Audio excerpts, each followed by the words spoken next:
All right, so good night, Trinidad and Tobago.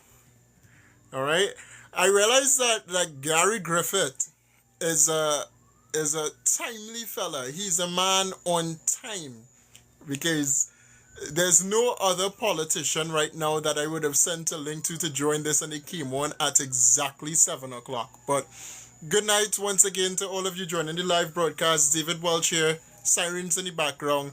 But tonight we have an interesting live, a very informative live as well. For all of you joining right now, let me encourage you to tap the screen as much as possible, as well as share this live broadcast tonight, because on the line tonight, Trinidad and Tobago, is the former Commissioner of Police to the Republic of Trinidad and Tobago, as well as former Minister of National Security under the People's Partnership, as well as the political leader of the National Transformation Alliance, Gary Griffith. So I don't want to waste time.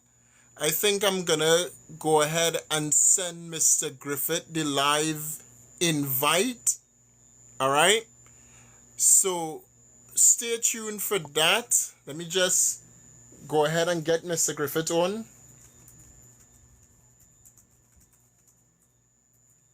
All right. So Gary Griffith is coming on tonight, Trinidad and Tobago. As soon as he comes on, I'm gonna send him the live invite, and we're gonna have a conversation with him.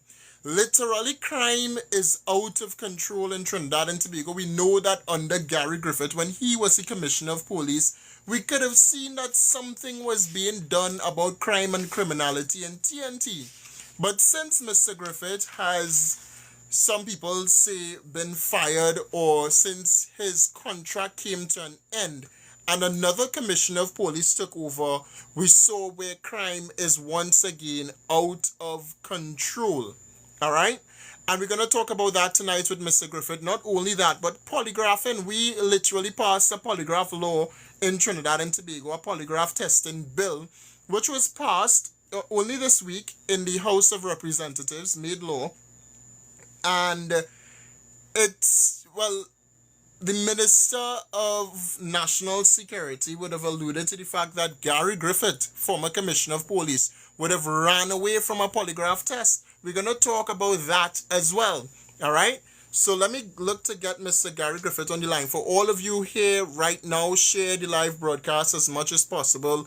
Let me just share this live to Mr. Griffith. As I said, it's the first time that politicians are really using TikTok. All right, so let me get Mr. Griffith in 1 sec. Let me just get him this live right now.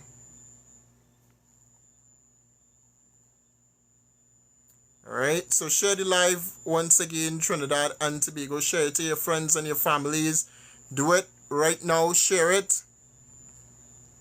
All right, I'm just gonna send this live feed to Mr. Griffith so he can join us on the inside. All right, I'm back. So we're gonna get Mr. Gary Griffith on the inside. I just sent him the live feed to join the TikTok. As soon as he comes on, we're gonna have a very real conversation with Mr. Griffith. I want to encourage you also to ask your questions to Mr. Griffith as well, because you are more part of this live than I am right now. All right, but we know that crime is out of control in Trinidad and Tobago, and here, if I'm being real, part of the problem part of the problem with crime is corruption at the state. I would always allude to the fact that a Vice News report would have stated that corruption is the main reason for crime and criminality in Trinidad and Tobago. Is that still so today? We're going to find out from Mr. Gary Griffith. All right? Let me just see if he's in just yet. I did just send him the link. All right? So good night once again to all of you joining the live. I want to encourage you to share the live. I'll keep repeating it. The former Commissioner of Police, Gary Griffith, is going to be joining us in just a short bit. I just sent him the link to join. So share the live. Tap the screen as much as possible. Let's see if we can get this up to over 1,500 likes right now. So tap the screen as much as possible. Share the live broadcast. Gary is on his way in, so tap and share, tap and share. I'm just waiting for Mr. Griffith to pop up here, and then we're going to have a conversation with the former Commissioner of Police, Gary Griffith, live on the inside here on TikTok. And this is for you, the young audience in Trinidad and Tobago. So tap the screen as much as possible. I'm just waiting for him to come on. But yeah, he'll be joining via his Gary Griffith official page. So if you see him on before me, let me know one time, all right? I'm just looking for him here. Gary said nothing coming up, yes? 1 second, people, 1 sec. 1 sec.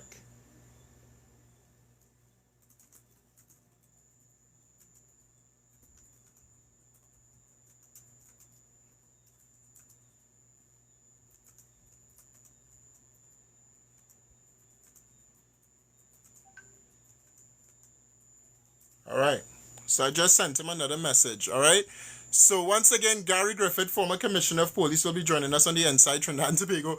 As I said, they are not tech savvy, all right? They're not the most tech savvy. Bear with him. Gary Griffith is coming. He just asking how to join because he has never did a TikTok live or really use TikTok to interact with the young people, all right?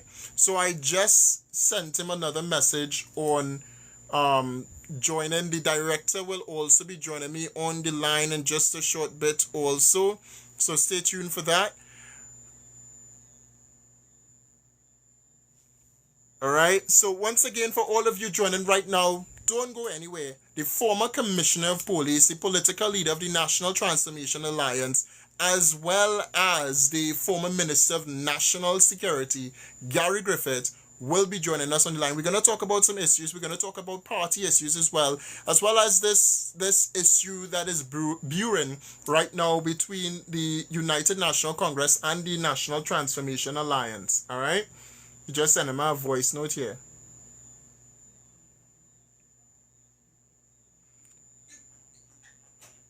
I don't think... 1 sec. Okay, you see that? That comment is totally out of place. I do not know how to use TikTok or interact. Have a nice day, Mr. Welch. Having the audacity to say that I have never been on TikTok, you're very fast and out of place. It seems obviously you have not changed. Wow. Wow.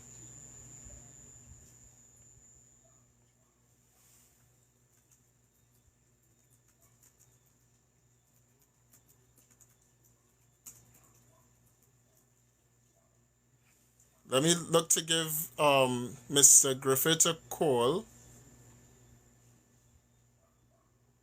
Not intended to disrespect. Let me give Mr. Griffith a call, all right? Y'all stay tuned. Follow the page as much as possible. Stay tuned, all right? I'm going to give Mr. Griffith a call. Let's see to just rectify this quick issue here. I think... All right, let me give Mr. Griffith a call, all right? So stay tuned, stay on the live, stay tuned. I'm not going to end the live, we're just going to give him a call and then we'll continue from there, all right? Let me invite him. I've seen him on the live right now. Let me see if he will accept. Mr. Griffith, I just sent you an invitation. All right, he joined. All right. Let me see. Once again, I just sent you an invitation there, Mr. Griffith. Understood. I'm not even going to read it out, Mr. Griffith. I think we could have a conversation afterwards.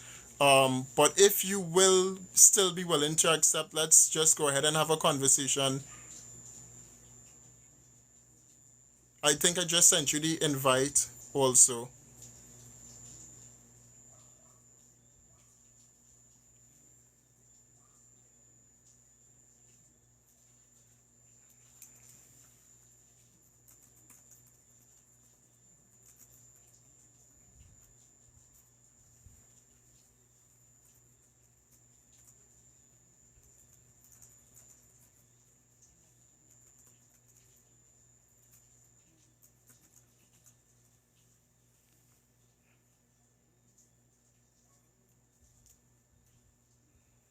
Drink some water there.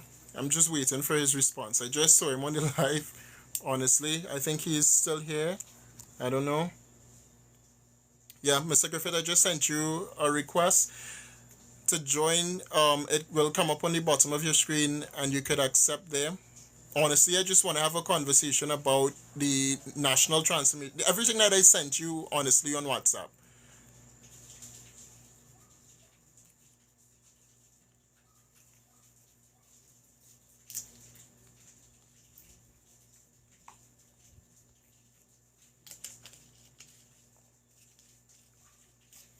Once again, everyone, just tap the screen as much as possible. Follow the live as well. Follow the page.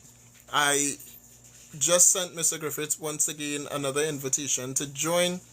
The director should be joining us very shortly also.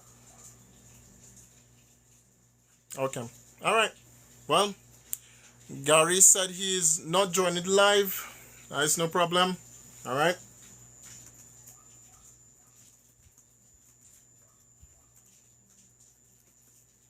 I'll go ahead and accept. All right. So Gary said he's not joining Trinidad and Tobago. He thought that my comments were disrespectful and distasteful because I mentioned that politicians are not familiar with the TikTok Live. Him in particular, not just him also. I would have mentioned this for every other politician that also came on the TikTok Live. Unfortunately, Mr. Griffith doesn't want to join tonight. I will try to mend things with Mr. Griffith, but definitely this was not intended to disrespect Gary at all.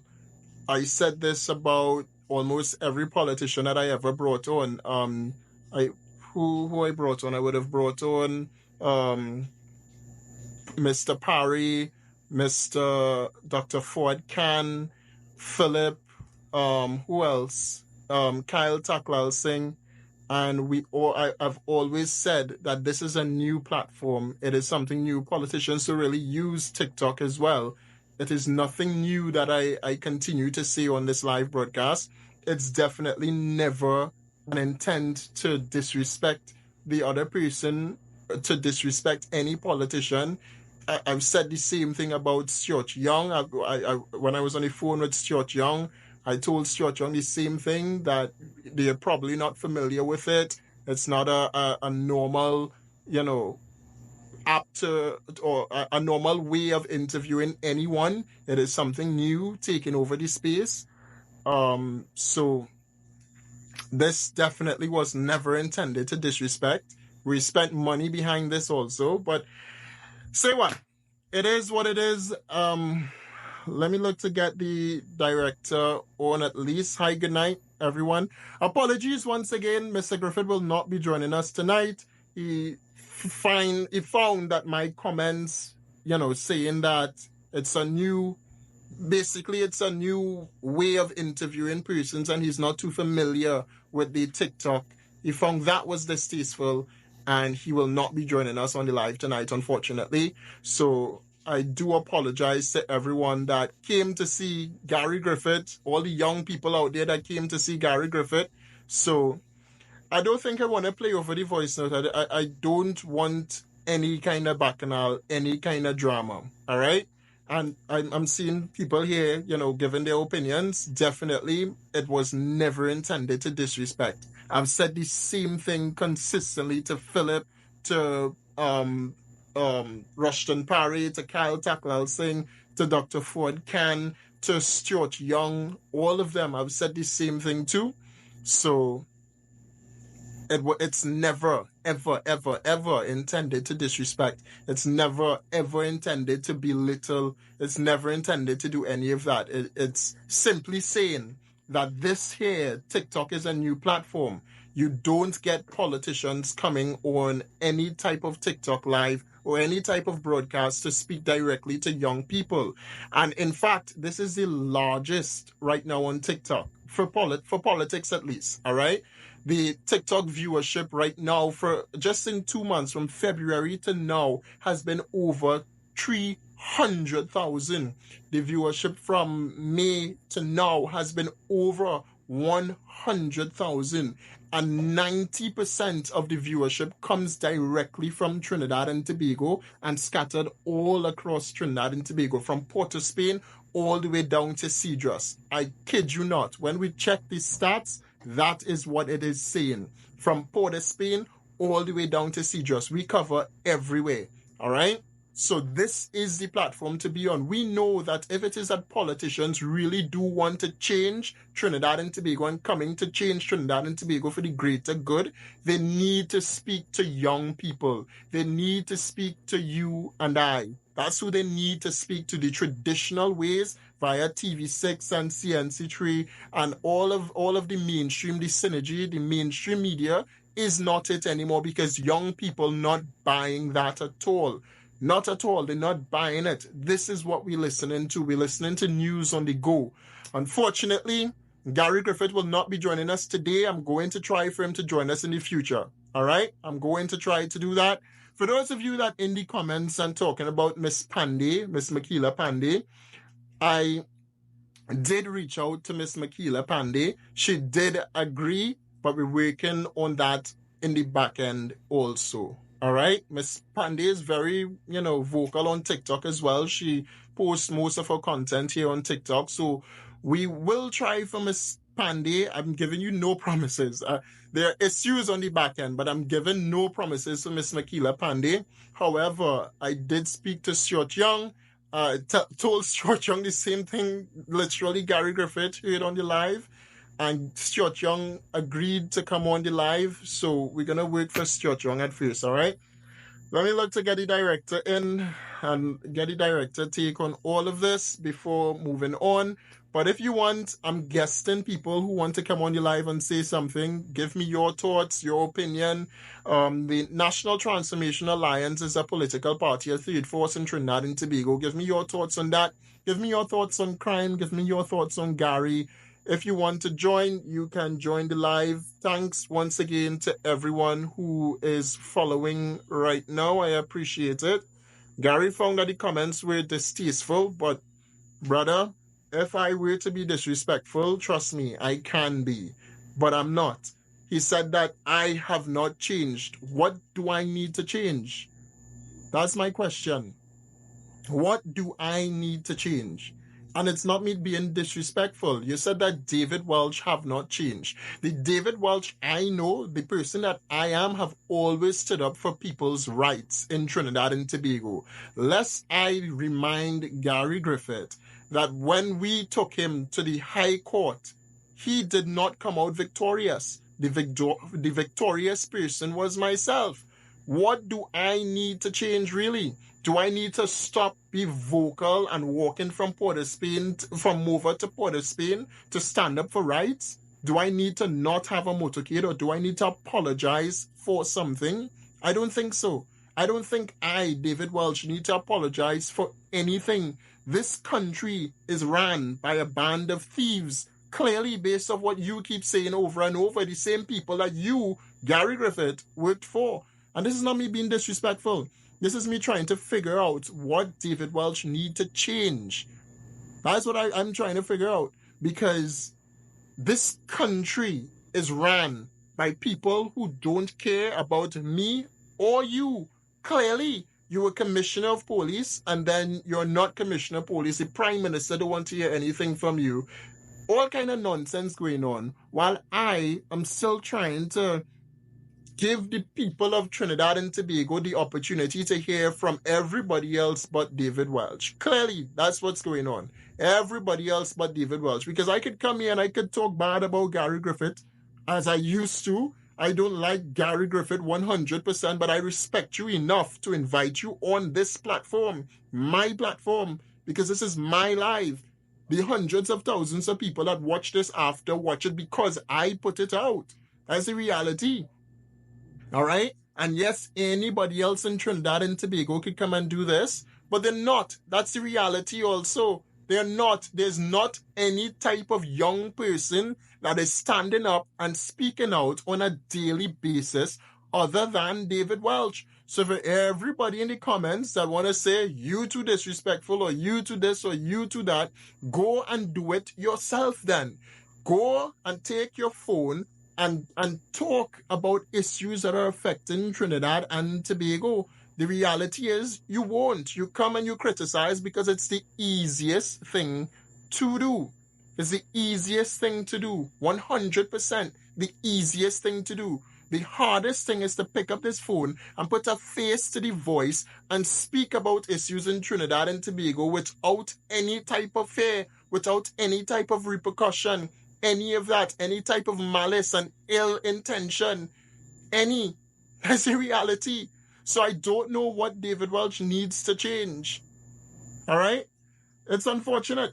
It's definitely unfortunate that Gary Griffith won't join us on the live because he found comments were disrespectful.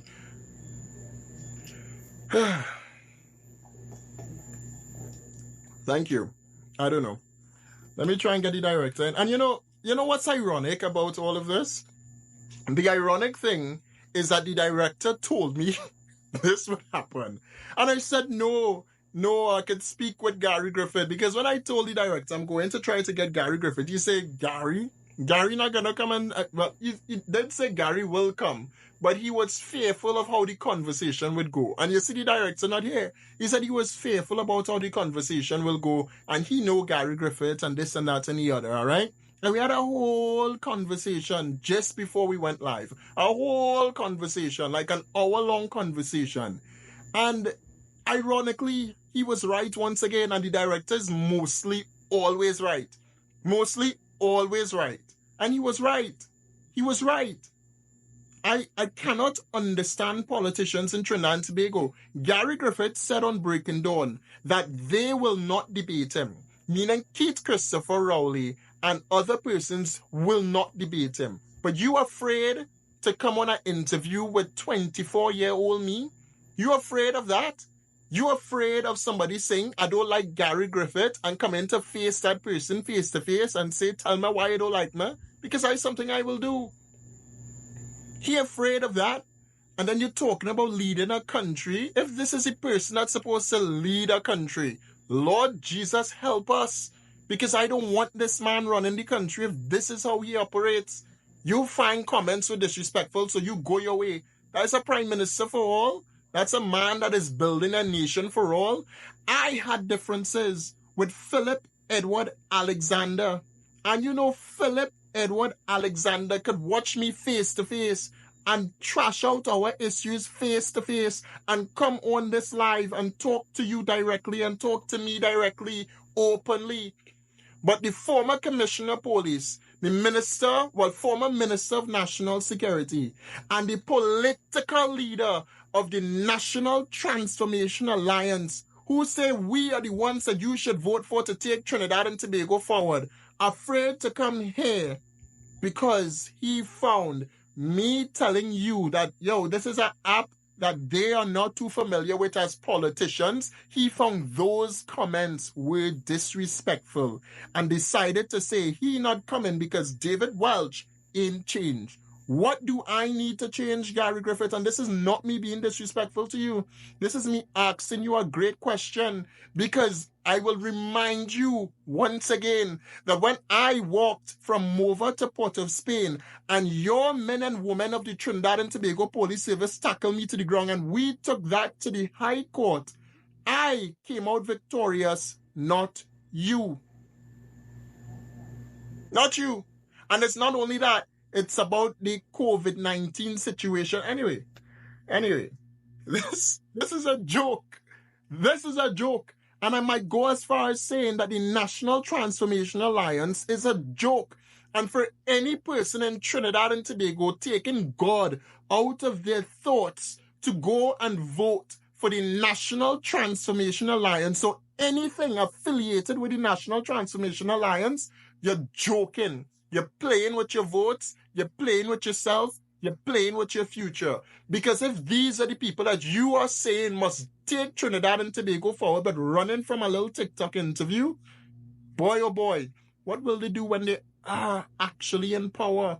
What will he do if he becomes Prime Minister of Trinidad and Tobago?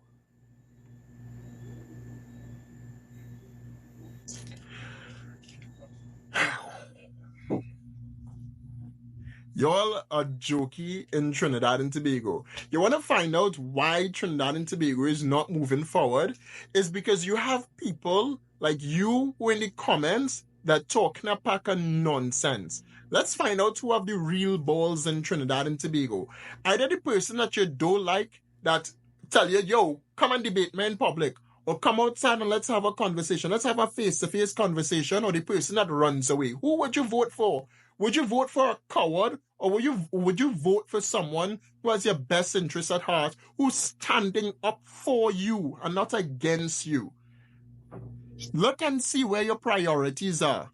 Check your priorities. Look and see who's standing for you and who's standing against you. That's all I would say. So for all of you in the comments that literally y'all just yo, wow. Let me get the director in. Let me look to get the director in. Let me hear what the director have to say. Thank you everyone who is following, all right? Thank you everyone. Let me have him send that code again, right? He just sent me the code to join the live. Let me have him send that code again. Exactly, Donna. You'd stand for who is standing for you. That's who you'd stand for. And I'm not gonna kid you guys at all. Hold on, let me get the director in. 2, 3.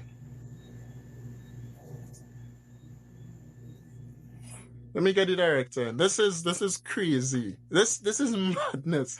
I think that Gary was just afraid to come on the live. You don't know what I will ask him. You don't know what I will ask him, despite he telling me send him the questions, blah, blah, blah. You don't know what I will ask him. I'm still going to stick to the book and I'm going to ask him questions that I would have sent him. But I'm also going to be real with some of my questioning as well. And I think that is what he's afraid of. He's afraid of what David Welch will ask him because he knows that David Welch is a man of his word and a man with integrity and a man that will ask him everything that the people want to ask him and want to find out from him. And he's probably afraid. He's probably afraid. Every politician should be. Any politician that comes on should be. Any. This is serious business here. Honestly, this is serious business. We want to know who to vote for. That's why everybody does asks on this live. When I start talking and telling you that the PNM is not good and I say UNC is not good, everybody come and say, well, who do we vote for? We bring a third party. I brought a third party and the third party run. If the third party run, why are you going to vote for that third party? Why would you vote for a third party that running from questions and running from you, the people of Trinidad and Tobago, the young people that's supposed to lead the nation and vote and change and all the nonsense that they always keep talking. Director, I just invited you to join. All the nonsense that they keep talking, people. Listen, huh? The director that joined me told me this, huh? The director told me that he was going to run. Director, he was right. You run. You run, yes. Yeah, sorry that when I checked out on Tobago, sorry that I'm not getting chance to I wasn't able to see the interview, but No, I mean, no. The interview didn't happen. really? He run from it. He sent a voice note telling me that I'm not supposed to start an interview disrespecting the person, but there was no disrespect I felt Gary Griffith way. All I said, director, was all I said literally, and you can contest, I say it on every live and I tell everyone this. All I said was it's a new platform, basically. I can't remember for the exact words, but I said it's a new platform and politicians don't know how to use this new platform just yet or how to join, blah, blah, blah. All right? Along those lines. And he sent a voice note saying that, and I'll send it to you privately, but he sent a voice note saying that I don't start a live disrespecting people and you're not joining. All right. So what we gonna do? I would say let's leave it there. The invitation was given for the former police commissioner and also Minister of National Security to be able to shed some light on his solutions for the crime problems in Trinidad and Tobago. And despite whatever grievances you may have, it doesn't mean that other citizens won't be waiting to hear what you have to say. So we accept that, we take it in shine, and I wish him all the best. And thanks very much for Accepting. I think showing that's us what. thanks for accepting, Mr. Griffith. You could vote for Mr. Thank you Griffith. very much. Why not? I'm just telling you, if it is that he operates this way now, how will he be if he becomes prime minister? If it is that one country disrespect him, is it that you're gonna do like Trump and say you're gonna send a nuke? We don't have nukes in Trinidad, but what are we gonna do? What are we gonna do? This David, let me leave that alone. Let me talk about what's going on in the country. Let me leave that alone. I want to say this last part. This nation, you see, Director, we in a nation where we always asking, well, who to vote for? Because we say PNM is a waste of time. We say that the UNC ain't got the order sorted just yet. Who do we vote for? So what we do on this platform is we invite everybody. We invite PNM, UNC, NTA, PEP, every political party that you could think about, we invite them here to speak directly to young people, because the young people are the ones that's supposed to vote and change the nation. Yeah? But when we invite the third party options, well, we know that the infamous Philip Alexander came and he spoke. But the party that some people looking at, the National Transformation Alliance, and say that, yeah, Gary could lead a country, he do something like this. He say, yo, I think you're too disrespectful, and I run away. I run away from the interview. You know what Gary Griffith wants? Gary Griffith wants to go on an interview just like he went on Power 102 this morning, and he want to take off his blazer and he want to jump up and say, this what PNM like this, making fun of Faris Alrawi and how he was shirtless, all right? And that's the type of interviews that politicians want. Politicians want interviews where they feel comfortable. If they don't feel comfortable and they don't know the questions that coming at them, they're not going to come, they're going to run away. We don't want politicians that run away. You see, Trinidad and Tobago need to become a little bit more like America, the first world nation, where politicians, in order for them to win presidency, they have a debate. They debate each other, and the best debater wins. Obviously, that's how it goes, all right? They get more numbers at the polls, etc., etc. But Trinidad, not like that. Your politicians win elections based off he say, she say, bacchanal. That's what you vote for in Trinidad and Tobago. You vote for bacchanal. Rowley say Kamala drunk. Kamala say Rowley is a black man. Rowley say this. Kamala say this. Gary say this. Kamala say this. Rowley say this. Gary say this. That's what Trinidad and Tobago vote for consistently. And that style of governance must come to an end 100%. Young people in Trinidad and Tobago cannot keep going out to the polls or cannot go out to the polls for the first time ever in history to vote for Keith, Rowley, Gary, Philip, Bacchanal. It must be about country. It must be about what you are offering Trinidad and Tobago. It must be about service to the people and service to the people only. It must never be about this one Bacchanal and that one Bacchanal, and I think Kamala win here and Gary win here. Or that type of politics must come to an end.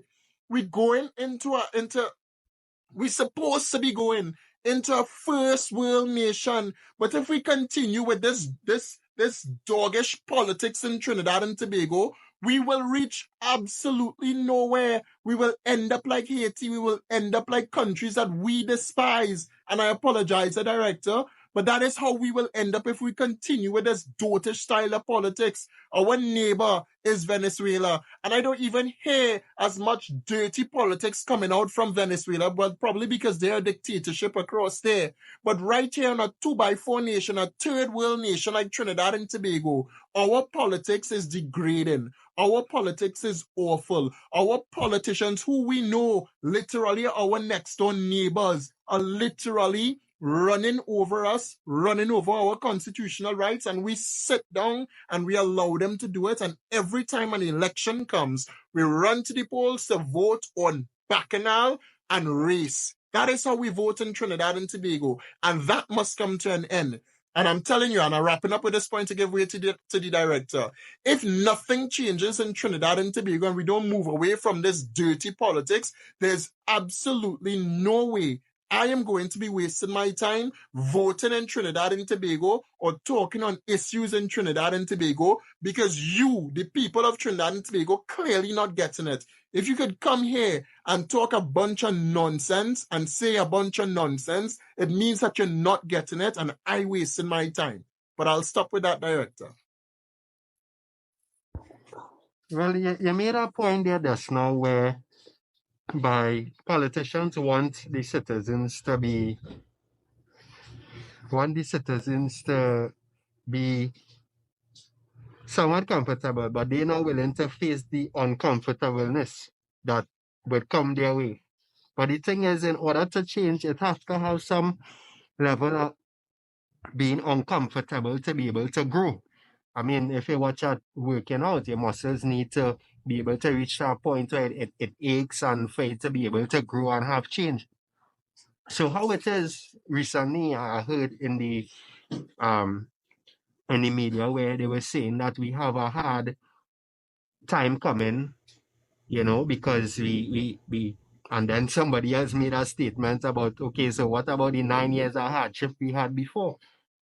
So it seems that only the citizens of Trinidad and Tobago should be facing hardship and everybody else should be good. And that is bad because we had a conversation and it goes. The only thing, as Michael Jackson would say, the man in the mirror. And if we don't fix the man in the mirror, or our name is not attached to anything, or we don't see it as our name supposed to be important, we will continue going down the road that we're going down because we don't care what people say. But the thing is, if you watch the leaders before, let's use Nelson Mandela.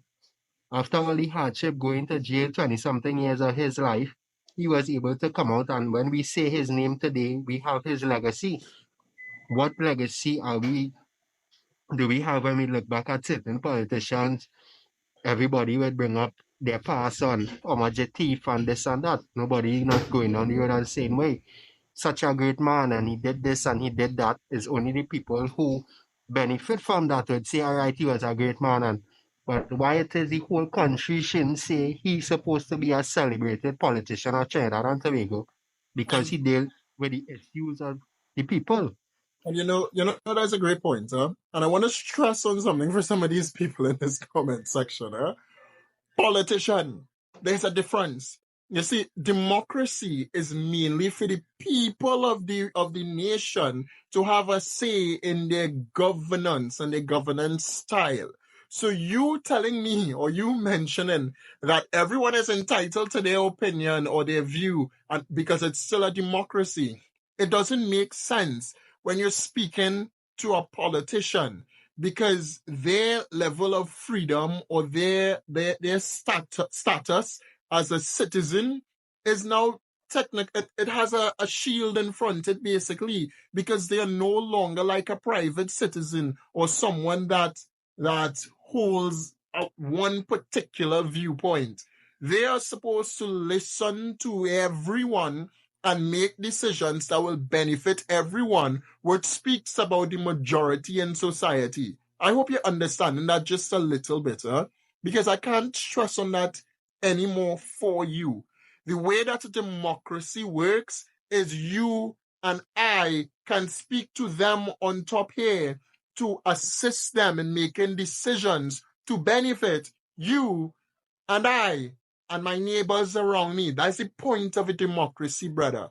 That's the point of a democracy. A dictatorship is you unable to speak to your politicians. You unable to make decisions for yourself and have the freedom to make decisions for yourself. That's a dictatorship. And I'm not even going to speak about an anarchy state. But anyway, go ahead. I give way again, direct. So I see some people trying to join the live. Should I take some? Yes, of course. This is the platform for the people. So, hi, good night. Okay, he just left. I see someone else trying to join. Hi, good night. Welch. Yes, sir, go ahead. Good night, and good night to the moderator. Right? Now, the whole idea about this whole thing in Trinidad and Tobago, right? We want somebody will come up to lead our people forward, not people coming to lead our people forward and only studying are only for them and putting money in their pocket. They only studying to make themselves look good. There must be somebody that there for the people of Trinidad and Tobago, the citizens of Trinidad and Tobago, the more poor class people.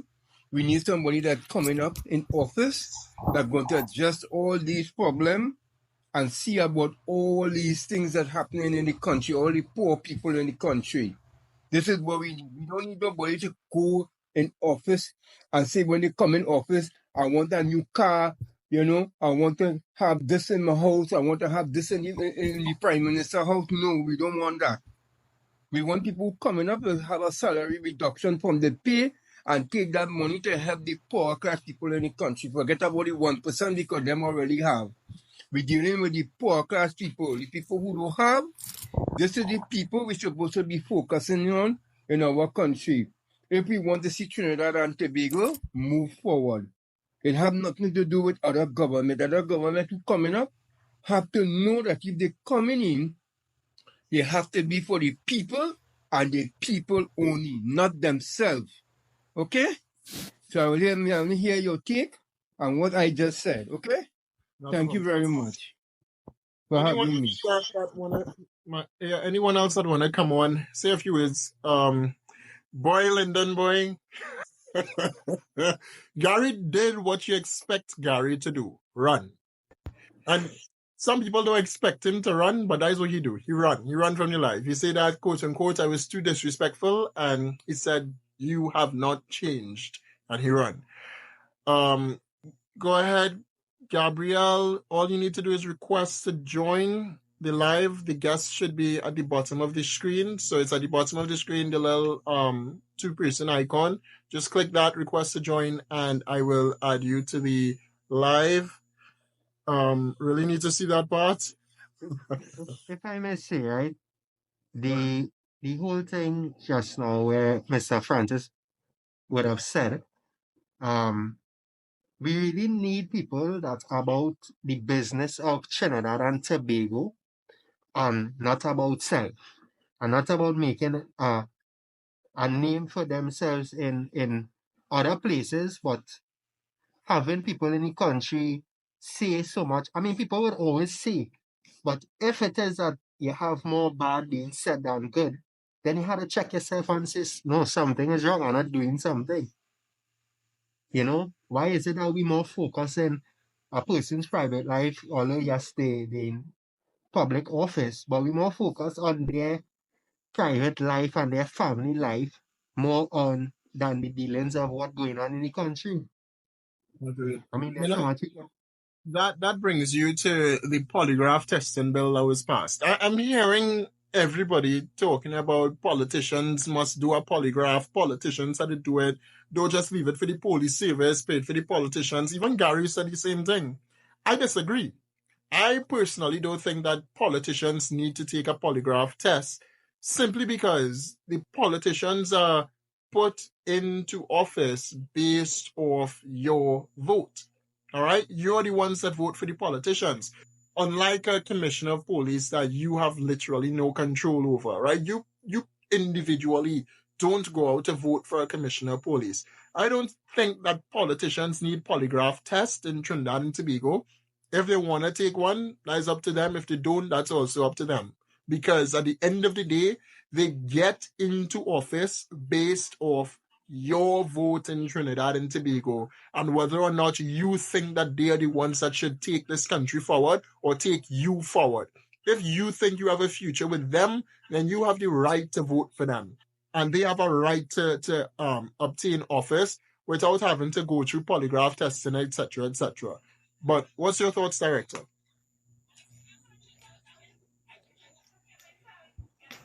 I would say on top of that, David, that we need to hire people that has the values and in the direction that we want the country to go. Because at the end of the day, it seems to be that people are being hired off a just race and not not even ideas on how to take the country forward. So we have the thing is we have examples of things like this happening all over the world. You made mention to Haiti just now. And if the people don't come together and say, okay, this is the vision that we want for the country, then we're gonna have a collapse of the country. You know, the economy is already collapsing. If persons are watching and they're not living and going around with their eyes closed, they would see that the country is not being upkept as it should. You know, it have where COVID happened and certain things in the hospital would have been stopped, clinics and stuff like that. People are still waiting for them to start back, but that was just a way for it to be stopped and use it as an excuse. So if persons really watch that the things that are supposed to be happening in this country are not even happening, they could see that we in trouble. We in trouble when it comes to finances. But yet I'm seeing every time I go to a different part of the country, and I'm gonna say that I seen it more in Port of Spain.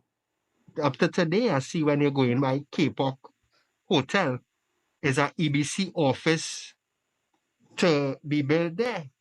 Why are we building? We going to build all these buildings. Yes, it could help with jobs and whatever. But the majority of this money is going to contractors.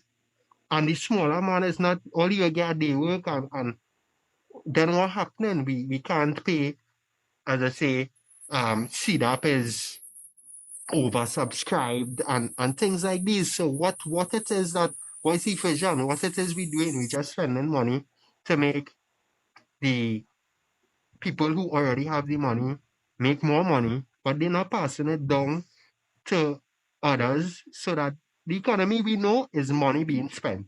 If no money is spent, the economy does not function. So what are we doing? Nice question. Lyndon, I know what you're coming on to ask, Lyndon.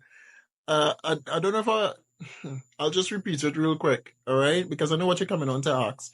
Um, Gary Griffith did not join the live, Lyndon. And for everyone that joining right now, I know that the flyer is out and it says that Gary Griffith is supposed to be on tonight.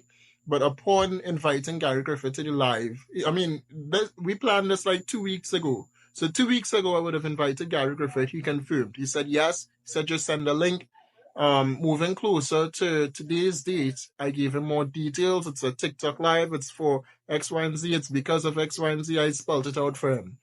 Upon, today, in fact, I complimented Gary Griffith at the start of the live, saying that Gary Griffith is a man that is on time. Because as 7 o'clock hit, he was on the link. All right. And then he had issues joining. So I would have stated that because it is because it's not an app that we usually use for interviewing politicians or speaking to politicians, it's relatively new. They don't know anything about it. They don't know much about it at all. All right. And Gary found those comments were disrespectful. He sent a voice note, which I will not play again. He sent 3 voice notes, actually, which I will not play.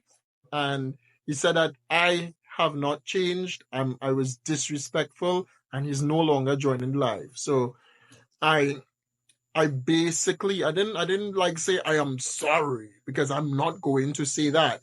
But I basically, and I kept telling Mr. Griffith that the intention was not to disrespect, and it is not to disrespect. All right, it's a simple, not just an observation, but something that I always say. I've interviewed Philip here. I told Philip the same thing on live. Rushton Parry, I said the same thing on live. Kyle Tackwell Singh, I said the same thing live. Ford Can, I said the same thing live. None of them found it was disrespectful. And yes, everyone is different, but it is no reason to cancel and say, I'm no longer coming there.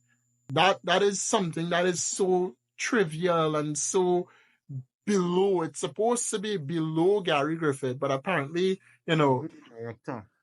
Even the director is getting problems because the director don't know nothing about TikTok because he didn't want to learn about TikTok. I and get bash all how. People can hear that. I feel a type of way, but I know I can deal with you offline. I told you the same thing also, the director, I said the same thing to the director. And, you know, he I don't think he felt any major type of way, but it is something that I consistently say because it gives the platform more credibility for young people. Young people here, this is at your fingertips. You're not gonna turn on your TV set to watch this. That is for the older folks. That is for people, Lyndon, forgive me. That is for people in Tobago, all right? Or people who, nobody lives there. That is for them. They will turn on their TV set to find out what's going on. But for us, here on the east west and even in some parts central, etc., it's not so. Gabriel, I have no idea what is happening. I did send you the invite. I don't know what's happening. All right, really, really sorry. But you can send a voice note to 2824798 and I'll play the voice note. All right, so you can send a voice note 2824798 and I'll play the voice note. In the box, I have no idea what you're saying, Linda. Oh, let me accept you. Go ahead. So, it's a pleasure. Good night, David. How you doing? I'm good. Well, I was disappointed on your director. Good evening, and to the viewing public. Hold on, Lyndon. Hold on. You were just complaining and saying that the director ain't on his camera. Turn on yours. All right, just one moment. One moment. No, not a problem at all. Not a problem at all. Let me just shift because I didn't know you wanted me to see my face on the screen. So, I Lyndon, hope this is better. Just Lyndon, enough. good night. Good night to you, sir. And the director is always behind the camera and not in front of the camera, sir. Right, no problem at all. No problem at all. So let me just ask a question because my fear, David, is I don't think the average population has a clue what is going on with the economy at this point in time. The trouble the banks that the banks are seeing. Oh crap.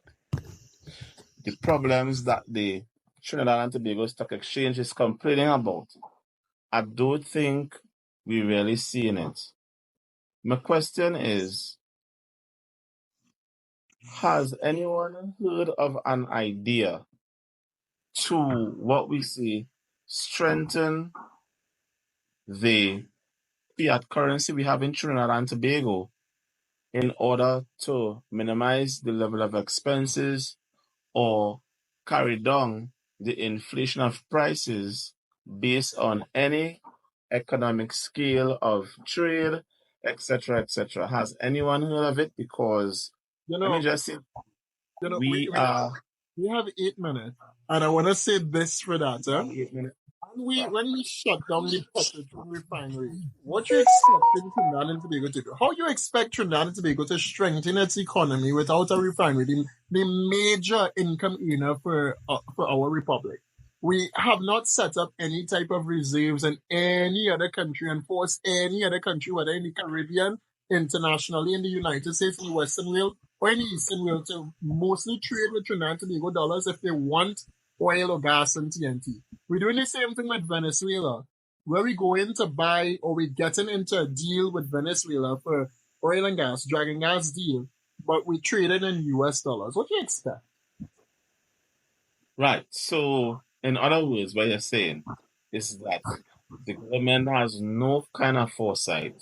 There has been no form of formula, a compensation plan, a metric that says inflation literally that column Imble care up in the last 10 years because he is online boasting about it, that there is no formula or plan to what you call strengthen the forex and minimize the limit of spending. Now, if that's the case, well, let me just say this to you because I'm going to give you a very rough analysis.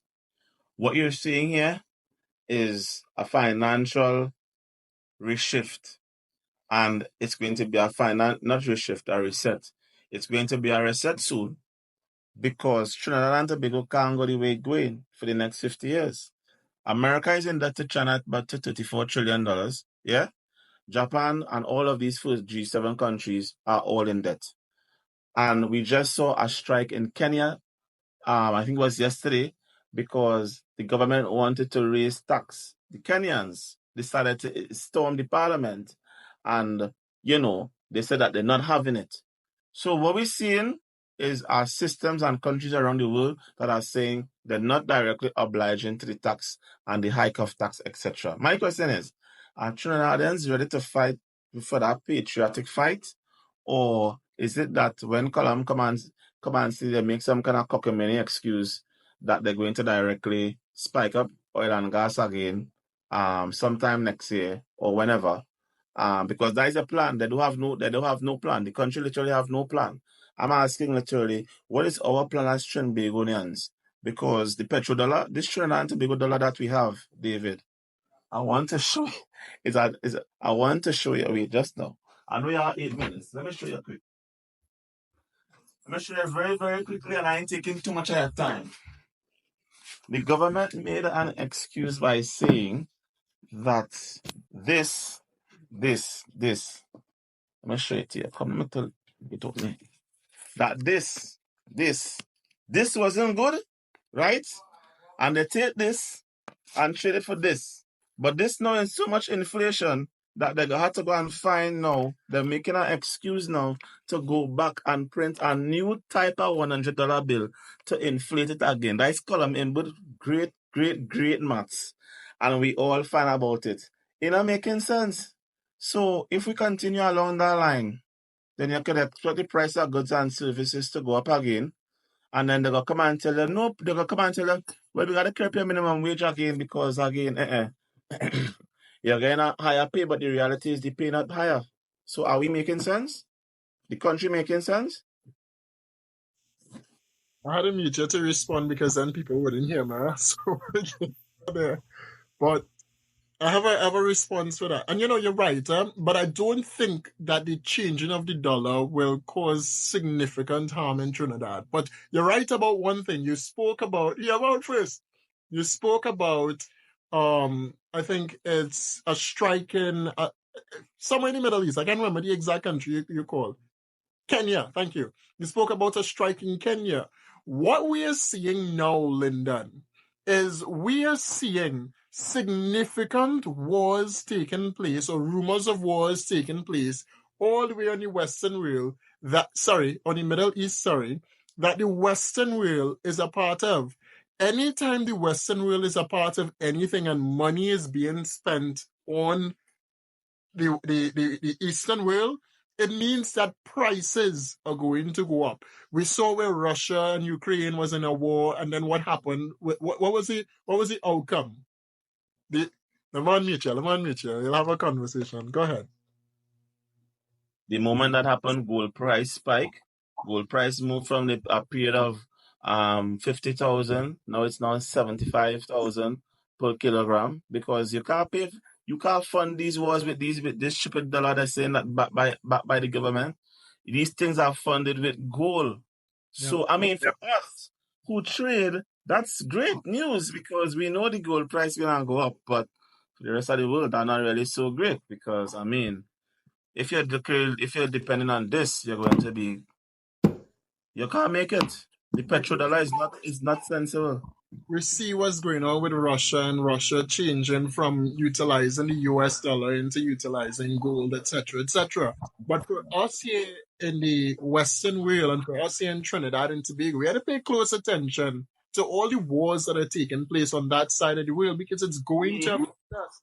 Prices are going to affect us. Bread could reach $1,000 and it could reach 1,000 US dollars. We don't know. But that will affect Trinidad and Tobago significantly. Yeah, it's a big problem with that as well.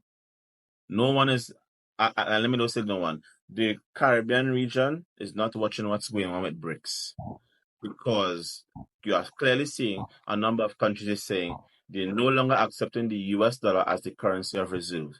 So what does that mean literally? When you are no longer... Hold on. Say it right. A lot of countries who depends on oil and gas, who has reserves, who have a refinery, or whose main product to the world to give is literally oil and gas. Have all. Saudi Arabia join BRICS. And Saudi Arabia is a major player in the world right now. Player in OPEC. Major player. And it's my prediction that when they get Venezuela inside, the game done. They could jump and say what they want. This is about a war of mineral resources. And I don't think this government really understanding that. I really don't think so. So you can expect by probably the next 5 years with no real change. I must say, however, if the country does change government, the present government in after 2025 will have it much harder to fix a chaotic economy that the People's National Movement could not fix in 10 years. And that's going to be the very ugly truth. People are going to see more hardship literally under the new government coming, and they need to really brace themselves for it. Bread could be an average of probably $20 to $22 coming soon. We know. You giving it you cut it short there for $22. And well and then I want us to continue this conversation, but we out of time, brother. Night, brother, night. Enjoy your night. Same to you. All right, that was Lyndon Mark there, hailing from Tobago. I say, you want to see me to know? Should I ask him about that? But anyway, so Trinidad and Tobago director, give me your thoughts now. Final thoughts closing off tonight. Well, I would follow up with something that someone is saying in the statement. Captain, the ship is sinking. Surprisingly, that person has sung that about the government in that time, and the ship has been sinking since then. We so lucky we better than the Titanic is years we sinking.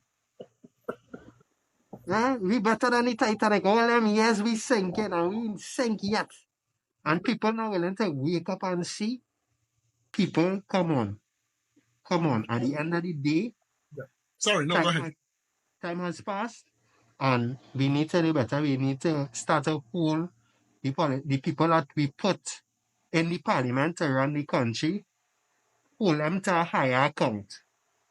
Because there's so much happening in the world that I don't think Trinidadians, some people would have been ready in, like Lyndon would have been ready in, but what about what is happening right now, as he said, with the BRICS in 1971, August the 15th, when Richard Nixon said that, the American dollar is coming off the gold standard, and it was supposed to be for a short time, and up to this day, it has never returned. So on that, keep your point, but I want to make a point on that. We have an election coming up in November, a presidential election in the free will, all right? And what happens across there will matter to the world and to Trinidad and Tobago. Pay close attention. Because if Trump wins again, then expect a total bottleneck of everything that happened in the United States. Expect maybe they will once again move away from the World Health Organization, and a bunch of major things will happen. If Trump wins, we have 4 years. We will have 20, 25, 26, 27, 28, about so. I think 28 will be the next election, or 29, I don't know. 4 years from then. But if Trump is to win, it means that the world might see a semblance of peace for 4 years, because despite what everybody's saying about Trump, he's a relatively peaceful fella. But we might see some semblance of peace for 4 years. But if Trump is to lose the election, oh Lord, we are going into war. We are going into famine. We are going into food shortages or price increases, gas increases, etc., especially for us in the Western world, especially for Trinidad and Tobago, because we so heavily depend on imports rather than exports. And there was a time in Trinidad and Tobago history where we were doing more exports than imports. But thank your government for that. We are no longer exporting and no longer exporters of the Caribbean, and we importing a set of thing. Our food import bill, it might even rise, because once war continues and prices increase and inflation continues in the United States, tell yourself that products are going to become even more expensive. But Director, go ahead. Continue your point. Yeah, so even the fact that now in 2008, when it had the massive crash in America, I can remember someone in the government saying about the amount of money that we lose, because money from Trinidad would have been invested outside to bring a return. So we have money being lost, no money coming in, no kind of revenue. You're taxing the persons, not even a double taxation, quadruple, quadruplet. We is come on, Trinidad. I don't know. Well, let me not go down the road, but it says that the shadow economy is what running the country. That's why we in collapse here. Yeah. So I hope you're able to survive. We had one more person wanting to say something. Gabriella, go ahead. Or Gabrielle, sorry. Gabrielle, my bad. Yeah, Gabrielle, go ahead. You're hearing me clearly? I am. Go ahead. Yeah, okay, so one of the things I want to say good night to everybody, good night to your viewership, your listeners, to David Welch. Um as a young person, well not that young, yeah, I'm getting down in age. One of the things that I've noticed, especially within the Republic of Trinidad and Tobago, is that we are not a data driven country. And that will be it will be like that for a while because of the our socioeconomic climate. One of the things that we tend to get carried away by, especially in our rural areas, is any politician, PNM, UNC, whoever they are. Once you have a nice motivating voice, you're singing sure, you could spew a lot of BS. Um, Looking at the country from independence to now, for the most part, under the PNM administration, we have seen now, even though you're a politician, the country has to be run out like a business. You need to have the right fit for the job. Now, on both sides, there has been ups and downs. We're not saying that that hasn't happened, but in terms of managing the country, managing the economy, the revenue, the expenses, we have seen that under the PNM and especially this administration that we have now, we have square pegs trying to get into wrong holes. Um, we have a deficit in terms of our revenue versus expenses. Um, the IMF is saying that we have crossed our threshold in terms of our borrowing. Um, our Heritage and Stabilization Fund has dropped. During the COVID period, we didn't have any fiscal policies and implementation put in place whereby we're going to deal with the fallout of all of the implementation of all of the policies that were implemented during the COVID restrictions. So when we came out of COVID, we had persons that were already out of jobs. We had businesses that were already closed down. We already have a shortage of forex, even though we have a lot of persons that will say, well, it's only affecting some people because there are those that have no problem getting the money to do their business. We're not getting into that. Um, so there was this fallout, and our administration, I would like to believe that all administration, either PNM, UNC, partnership, NAR, would have had, yes, they have their different views, but the best they had for the people and were doing their best. However, you could do your best and still not be fit for the position because our crime is up. Our crime rate is through the roof. You have a COP that is there, and they just brought back in the former COP to consult with the commissioner of police that is there right now. We have a minister of national security that has no idea what he is doing. We have a lot of crime is taking place. We have a lot of unemployment. And one of the things that we're hearing about is tax. Okay, so taxing somebody that has $0.00. How much money are you going to get from $0.00 if you're going to take it from him? We have nobody doing any real thinking. And as far as you were speaking about getting persons in place who have values. Yes, we want the values and we want the values and we want the heart and we want the feeling, but we also want persons that are able to actually function in the position. I have yet to see a manifesto with feasible um, fiscal policies as well as implementation measures in place. When I talk about implementation measures, I'm speaking about, okay, so at a local government level, which deals with the community, within the different communities, the budget is allocated to you. Say you are the person that is dealing with this corporation. You know, these are the issues. These are the ideas that you have. Yes, it's looking feasible. We're going to allocate this amount of funding for you to deal with it. But however, we're not just going to leave it like that. After 3 months, project A, B, C, and D, where have you reached? What are the results? We don't need to see, especially what we've been seeing, and not just from the PNM administration, the UNC administration, the partnership administration, the NAR. We're always seeing a lot of money being put into committees and subcommittees and committees that need to look at what these committees are doing and feasibility analysis, but we're not hearing about the implementation of these things. And guess who has to pay for that? The taxpayers. Taxpayers are the ones that are paying for it. Simple as this. We have in Trinidad and Tobago, one of the issues that nobody is looking at is that we have HDC that has all of these homes there. Do you know how many? We don't have a regulation body for tenants, for landlords. Throughout the entire country, we have persons paying 3,000 and up for 2 bedrooms. I think these places are not.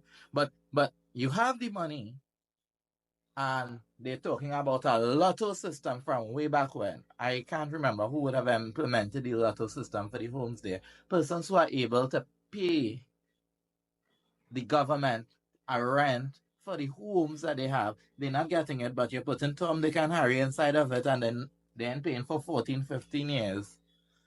You're talking about claiming back. When the persons who are able to actually pay and need these places can get it. That is a fall through there. I would see it. We're talking about the gate program. Now we're doing a means test. You're hardly hearing any follow-up or any problems with it. While I was at the University of the Southern Caribbean, I was part of the Trinidad and Tobago Student Association. While I don't know if you remember Casey Peters, he is now on the ground. He was the president of the UE Guild as well. There was a group of us that came together when they were talking about the switching of the GATE program to a means testing. Right now, there's no feasible study or pools being done about to garner information about the means testing. It's the same thing as If you continue, we will never finish talk about issues. So just mute you so I can respond because people don't hear me when I have all the mics on mute. But if you continue, we'll never finish. And all of your points are valid for sure, 100%. And these are issues that Trinidad and Tobago going through. But we need people that comes with solutions for some of these issues. And I can provide some for you now. You spoke about local government. Local government is a thing that should be scrapped entirely, 100%. There's no reason why Trinidad and Tobago operates the way that it operates and sections itself the way that we section ourselves. There's no reason why the EBC has to section communities so much and divide communities so much to allow for people to vote or to win a seat. All of that is a bunch of, it's a fallacy, firstly, that represents some sort of democracy, but it really doesn't represent a democracy. Firstly, we will scrap local government. And when I say we, I mean we should. We should scrap local governments for a proportional representative system in Trinidad and Tobago that would allow for you, the people of Trinidad and Tobago, to vote for your prime minister. We don't have that type of governance style just yet. We vote for a party which elects the prime minister. We don't technically vote for the prime minister. The person with the most amount of votes becomes the prime minister. The person who has majority of the votes in a constituency, who gathers the most votes in an election, becomes the prime minister of Trinidad and Tobago. We could scrap that for a proportional representative system, which will allow you to vote for a prime minister instead of voting for just your elective, your representative. Not just that, but you also spoke about the HDC. In fact, I agree with the PEP policy, and this is no means of me endorsing PEP, but this is me telling you that HDC should be scrapped 100%. owning a home should be directly up to the people of Trinidad and Tobago and not up for the government. The government can play a part when it comes to the police service, to the medical staff, and to the frontline staffs in Trinidad and Tobago. You know, the essentials that we like to call them for COVID. Government can play a part in giving those people homes because these are the people that really assist Trinidad and Tobago on the front end, and they should be assisted 100%. But for the entirety of the population and for all of Trinidad and Tobago, that the government is responsible for giving you a home should 100% be scrapped, and they should provide aid, housing aid for the people of Trinidad and Tobago. We spoke about UE. Brother, UE is underfunded. That's what UE is. You speak about Gates. I agree with Gates. Yeah. But UE in itself is underfunded. The research department that's supposed to be researching and creating and bringing on innovation in Trinidad and Tobago is not being innovative because they are defunded. They are underfunded. They are not given sufficient funding for any type of research and for any particular program it is that UE goes through. You also spoke about the people paying rent and paying 3,500 for 2 bedrooms, etc., etc.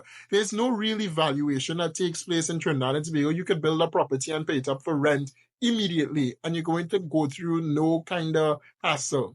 The government passed a rental act in, is it 2020 for COVID? Not 2020, about so. I think so.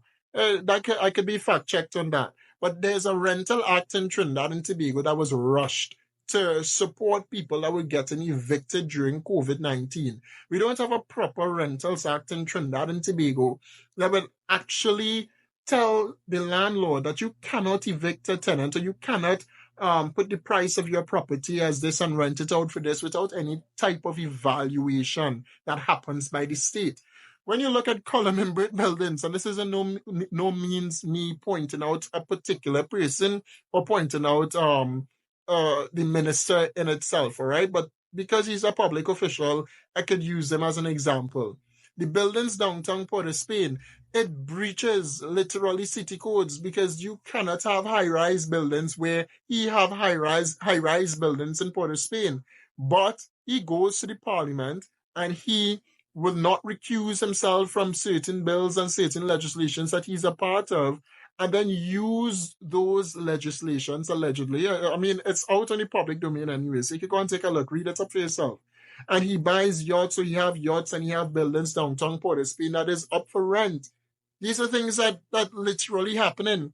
Country is just too corrupted. If we want change, it means that these people who in power must go. But I'll give way once more for you to give your closing comments. I'll just give you 2 minutes to wrap because we really have to go. Okay, so everything that you said there, I agree with. One of the things, as I said in closing, we need to do we have solutions? Do we have persons in mind that are coming forward that are actually able to move the country forward? Because all the discussion that we've been having tonight speaks to the same point. We need to have feasible solutions. So if all of this can come together, even after the show, where persons can come together, jot it down, make notes, liaise with one another, bring it to the people, I think that would do a lot than just having these talk show, I'm just saying podcast is not a podcast, but we need to action what we're saying. And our ideas need to be outside there in order to get the ball rolling. One point though, I admire Michaela Pandey. I admire you spoke about the US. You're speaking about a federation government. Is that what I'm gathering? When you spoke about voting for one person, like the Prime Minister, this was something It does not need to be a federal government, but I'll say that Trinidad operates as a federation. In fact, that is how our constitution, not just our constitution, but how our style of governance has been structured. That's why we have local government and we have all different types of governance structures here in Trinidad and Tobago. It We was at a Westminster, though. We're at no, no, no. The Westminster. style of governance was based off the federation. I mean, our national anthem was based off the federation also, but that is a type of country that we wanted to create. And it also speaks to Patrick Manning, but yeah, Patrick Manning's plan for Trinidad and Tobago to basically guide the Caribbean, to be the protectors of the Caribbean with the OPVs, etc., etc. Okay. Well, in terms of governance, I think constitutional reform is something that our deceased Prime Minister, former Prime Minister, Dr. Mr. Basdeo Pandey, would have been pushing for. However, real consultation, white paper, green paper, nothing has been forthcoming on that. So we should really think about action in getting a think tank together outside of these lives that you're doing to bring something feasible towards the population. All right. So thanks for your time and thanks for allowing me on the live. I'm a kind of senior moments coming fast and furious. You see how long it took for me to get onto the live and then realizing the mic was on. All right. So I do apologize for the length of time it took me to get onto your live. Another Gary Griffith moment, but you're gone. Director, literally in closing now.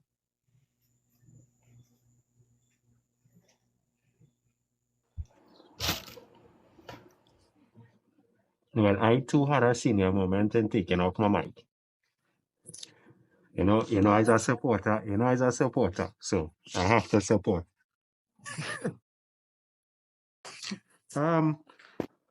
We always say it, and everything that the guy that spoke just now said, we really have to get the solutions out there and just hope and pray that the persons that are listening would be able to formulate their opinion, but our opinion that helps all of us go forward together for a better Trinidad and Tobago. And not just that, but also to share the information, share and have these talks. Because long are the days where people used to say, don't talk politics, but social media is for that. You talk politics. People will say, don't talk religion, but there are spaces that you can do these things.